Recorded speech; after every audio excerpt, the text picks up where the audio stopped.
Сәлем достар, бүгін мен сіздерге осыдан бірнеше жыл бұрын болған ЧАЭС, яғни Чернобыль апаты туралы айтатын боламын. Чернобыль апаты 1986 жылдың 26 сәуірінде болды. Апат 4-ші реактордың энергия блогында тіркелді. Қаланың барлық жеріне радиация тарады. Апат туралы халыққа ештеңе айтқан жоқ. Басында өрт сөндірушілерге де ештеңе айтпады.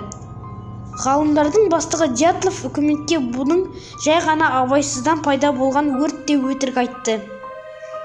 Біраздан соң шындықты айтуға тура келді. Бірақ халыққа ештеңе айтқан жоқ. Олар тұрғындарға әскери адамдарды жіберіп, оларды басқа қалаға көштіртетін. Ал көшпейтіндерді атуға тура келді.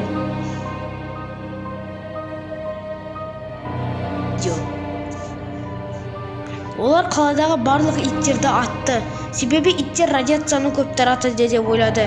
Тіпті сонау Германиядағы балаларды далаға шығуға рұқсат бермепті. Қазір Чернобыльге қатысты бірнеше ойын, кино, сериалдар бар. Мысалға, Сталкер деген ойын, Мотылки деген немесе HBO киностудиясы түсірген Чернобыль атты кино. Чернобыльде дүниеге келген адам мутацияға ұшырайды. Чернобыльді шынайы хоррор десе болады. Кейбір адамдар Чернобыль туралы фейк видеоларды шығарады. Мысалға, осы видео.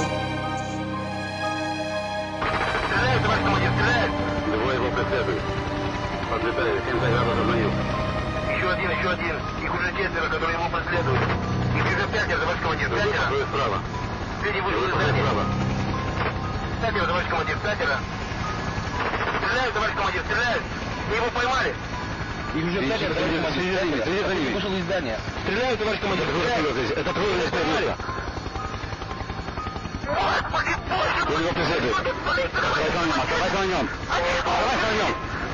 Держи его. Господи, мне это что не нравится. Улетаем отсюда. Бедняга пропал. Возвращаемся на базу. Осындай фейк видеоларға сенбеңіздер. Негізі Чернобыльда зомбилар бар деген жалған ақпарат. Осымен видеомыз аяқталды. Каналға тіркеліп лайк басып кетіңіздер. Сау болыңыздар.